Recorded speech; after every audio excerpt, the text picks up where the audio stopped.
Welcome to robust news में आप scan का तो चैनल पर बने रहेंगे। सीटी स्कैन एक अत्यंत सुरक्षित व दर्द जांच है। मरीज को बस कुछ क्षणों के लिए शांतिपूर्वक परीक्षण टेबल पर लेटे रहना पड़ता है। कभी कभी सीटी जांच के लिए आयोडीन युक्त कंट्रास्ट इंजेक्शन या मुंह से दिया जाता है। इससे मरीज को थोड़ी बेचैनी या कभी कभी एलर्जी हो सकती है, परंतु ऐसा बहुत कम ही होता है। अब हम आगे बात करेंगे कि सीटी स्कैन कैसे होता है। तो पूरी जानकारी के लिए चैनल पर बने रहें। अगर आप चैनल में नए हैं तो चैनल को सब्सक्राइब कर लें, कमेंट में अपनी राय दें और स्क्रीन पर जो नंबर डिस्प्ले हो रहा है उसमें हमारे एक्सपर्ट है। आप ज़्यादा जानकारी के लिए या जॉब के लिए या हेल्प के लिए कॉल कर सकते हैं। तो सीटी स्कैन या एमआरआई में क्या अंतर है उस पर भी हम बात करेंगे। गैजेट, तकनीक व विज्ञान, दुनिया, देश, राज्यों से समाचार, सामान्य ज्ञान, जानकारी, स्वास्थ्य, गैजेट, तकनीक व दुनिया, देश, राज्यों से समाचार, सामान्य ज्ञान, जानकारी, सभी पर हम बात करेंगे। तो बने रहेंगे हमारे चैनल पर।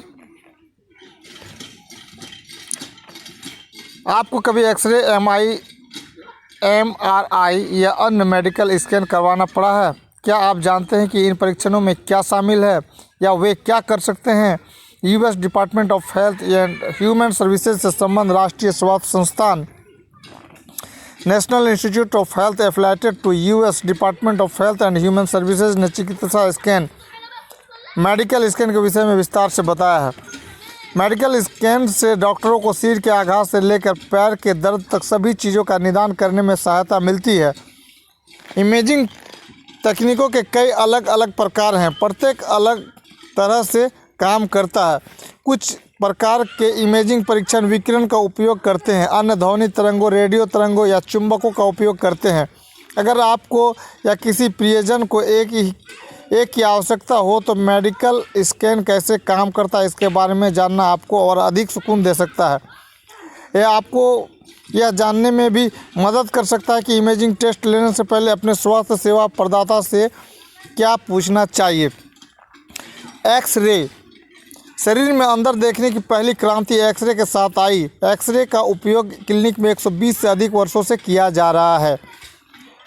एनआईएच के एक इमेजिंग विशेषज्ञ doctor Chris Kandarpa imaging expert at NIH कहते हैं, एक्सरे का उपयोग अभी भी हर दिन किया जाता है क्योंकि वे बहुत कुछ कर सकते हैं। वे हड्डियों को देखने और फेफड़ों में निमोनिया जैसे कुछ प्रकार के ऊतकों में समस्याओं को खोजने के लिए उपयोगी हैं। एक्सरे कैसे काम करता है? How does X-ray work?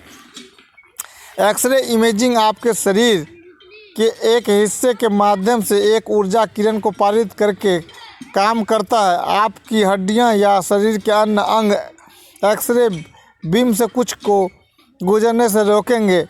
इससे बीम पर कब्जा करने के लिए उपयोग किए जाने वाले डिटेक्टरों पर उनकी आकृति दिखाई देती हैं। डिटेक्टर रेडियोलॉजिस्ट को देखने के लिए एक्सरे को डिजिटल इमेज में बदल देता है। एक्सरे बीमा विकिरण का उपयोग करते हैं। एक्सरे बीम विकिरण का उपयोग करते हैं। एक्सरे बीम यूज रेडिएशन, विकिरण ऊर्जा है जिसे अदृश्य कणों या तरंगों के रूप में जारी किया जाता है। बहुत बड़ी मात्रा में विकिरण के संपर्क में होने से कोशिकाओं और ऊतकों को नुकसान हो सकता है। यह आपके कैंसर के विकास के जोखिम को भी बढ़ा सकता है। एमआरआई सिमुलेटर, लेकिन आधुनिक एक्सरे परीक्षण विकिरण की एक बहुत छोटी मात्रा का उपयोग करते हैं। लोग प्राकृतिक रूप से आकाश, चट्टानों और मिट्टी जैसे कई स्रोतों से विकिरण के संपर्क में आते हैं। कंद्रप बताते हैं कि एक छाती एक्सरे आपको उतनी ही मात्रा में विकिरण देता है जितना कि आप अटलांटिक महासागर को पार करते समय एक विमान की उड़ान में पाते हैं। सीटी स्कैन भी एक्सरे बीम का उपयोग करते हैं, लेकिन 3D तस्वीर बनाने के लिए आपके पूरे शरीर पर बीम घूमते हैं। इन छवियों में एक नियमित एक्सरे की तुलना में अधिक जानकारी होती है। एक स्कैन 1 मिनट से भी कम समय में किया जा सकता है। ये आपातकालीन विभाग जैसे जगहों पर विशेष रूप से उपयोगी हैं। वहाँ डॉक्टर को तुरंत यह जानने की ज़रूरत होती है कि क्या मरीज की जान को खतरा है, क्योंकि सीटी स्कैन एक सामान्य एक्सरे की तुलना में अधिक एक्सरे बीम का उपयोग करते हैं। वे अक्सर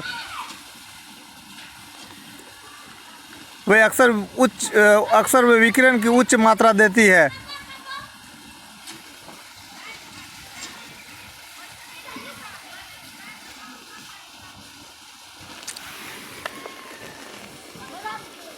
बंद चैनल में आपका एक बार फिर से। सीटी स्कैन एक सामान्य एक्सरे की तुलना में अधिक एक्सरे बीम का उपयोग करते हैं। वे अक्सर विकिरण की उच्च मात्रा देती है। मेयो क्लिनिक में सीटी इमेजिंग शोधकर्ता डॉक्टर सिंथिया मैकलॉफ बताते हैं कि चिकित्सा विशेषज्ञों के पास आवश्यक छोटी विकिरण मात्रा की गणना करने के तरीके मौजूद हैं। मैकलॉफ कहते हैं, हम रोगी के आकार के लिए मात्रा का अनुकूलन करते हैं और हम फिर इसकी सीटी स्कैन के कारण के लिए दर्जी अनुकूलन करते हैं। उदाहरण के लिए छाती के सीटी स्कैन में पेट क्षेत्र के सीटी स्कैन की तुलना में कम विकिरण की आवश्यकता होती है। मैकलॉफ कहते हैं, हमने पाया है कि जब आप विकिरण की मात्रा का तरीका कम करते हैं तो छवियां बहुत कम साफ होती हैं, लेकिन वे अक्सर डॉक्टरों को सही जवाब दे देती है। उनका कहना है कि यदि मानक मात्रा पहले से ही काफ़ी कम है तो विकिरण की कम मात्रा से जोखिम कम होने की आशंका होगी। वह कहते हैं कि लोगों को यह जानना जरूरी है, क्योंकि कुछ रोगियों को जिन्हें सीटी स्कैन की ज़रूरत होती है वे इसे कराने से डरते हैं। विकिरण का डर कभी कभी किसी को सीटी स्कैन कराने से रोक सकता है, जबकि यह उनके स्वास्थ्य को बेहतर बनाने में मदद कर सकता है या यहाँ तक कि उनके जीवन को बचा भी सकता है। वे कहती हैं, वर्तमान में सीटी स्कैन में विकिरण की मात्रा एक ऐसी सीमा में है जहाँ जोखिम साबित करना संभव नहीं है, वह कम है।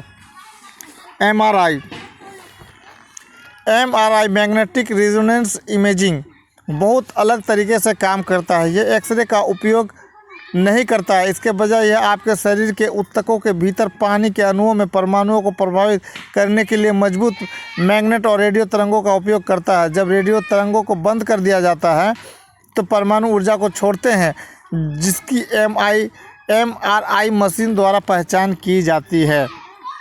विभिन्न ऊतकों में परमाणु अलग अलग गति से सामान्य हो जाते हैं और विभिन्न मात्रा में ऊर्जा छोड़ते हैं। एमआरआई सॉफ्टवेयर इस जानकारी का उपयोग विभिन्न ऊतकों प्रकारों के 3D चित्र बनाने के लिए करता है। स्टैनफोर्ड यूनिवर्सिटी के एमआरआई के शोधकर्ता डॉक्टर श्रेयस वासनवाला बताते हैं, जब आप नरम ऊतकों सॉफ्ट टिश्यूज़ की बीमारियों जैसे मांसपेशियों, कंडरा और रक्त वाहिकाओं को देखना चाहते हैं तो एमआरआई सबसे मददगार होता है। एमआरआई जानकारी दे सकता है कि वास्तविक समय में शरीर कैसे काम कर रहा है। वासनवाल कहते हैं, उदाहरण के लिए हम माप सकते हैं कि रक्त वाहिकाओं में कितनी रक्त बह रहा है, जो डॉक्टर को हृदय में छोटे ब्लॉकेज या दोष खोजने में मदद कर सकता है। क्योंकि एमआरआई एक्सरे का उपयोग नहीं करता है, इसलिए डॉक्टर बच्चों में इसका अधिक उपयोग करना चाहते हैं, लेकिन एमआरआई मशीनों के लिए आपके लंबे समय तक गतिहीन पड़ा रहना पड़ता है। वासनवाला कहते हैं, बच्चों को पकड़कर रखना मुश्किल हो सकता है। यदि आवश्यक हो तो सामान्य संज्ञाहरण परीक्षण जनरल एनेस्थीसिया के माध्यम से बच्चों का एमआरआई किया जा सकता है। एनेस्थीसिया बच्चों को बेहोश कर देता है और उन्हें हिलने डुलने में असमर्थ बना देता है। यह आमतौर पर बहुत सुरक्षित है, लेकिन इसके कुछ जोखिम भी हैं। अन्य स्कैन एक और आमतौर पर इस्तेमाल की जाने वाली इमेजिंग विधि को अल्ट्रासाउंड कहा जाता है। यह शरीर में ध्वनि तरंगें भेजता है। विभिन्न प्रकार के ऊतक ध्वनि तरंगों को अलग तरीके से दर्शाते हैं। इन अंतरों को एक अल्ट्रासाउंड मशीन द्वारा उठाया जा सकता है और एक तस्वीर में बदल दिया जा सकता है। दिल और अन्य अंगों या एक विकासशील बच्चों को देखने के लिए अल्ट्रासाउंड मददगार है। Doctor also use test called nuclear imaging. Doctor nuclear imaging नामक परीक्षणों का भी उपयोग करते हैं। यह परीक्षण एक छोटी मात्रा में एक रेडियोधर्मी पदार्थ या ट्रेसर का उपयोग करते हैं। अधिकांश ट्रेसर्स को शरीर में इंजेक्ट किया जाता है, लेकिन कुछ इनहेल सेल निगल लिए जाते हैं। शरीर के अंदर के ट्रेसर्स रेडिएशन छोड़ते हैं जिन्हें शरीर के बाहर डिटेक्टर द्वारा मापा जा सकता है। ट्रेसर का प्रकार अलग अलग होता है, जो डॉक्टर क्या देखना चाहते हैं इस पर निर्भर करता है। पीईटी स्कैन एक positron emission tomography. PET scan उदाहरण के लिए अक्सर कैंसर का निदान करने के लिए एक रेडियोधर्मी चीनी रेडियोएक्टिविटी शुगर का उपयोग करता है। जब कैंसर कोशिका रेडियोधर्मी चीनी लेता है तो उन्हें पीईटी स्कैनर के साथ देखा जा सकता है।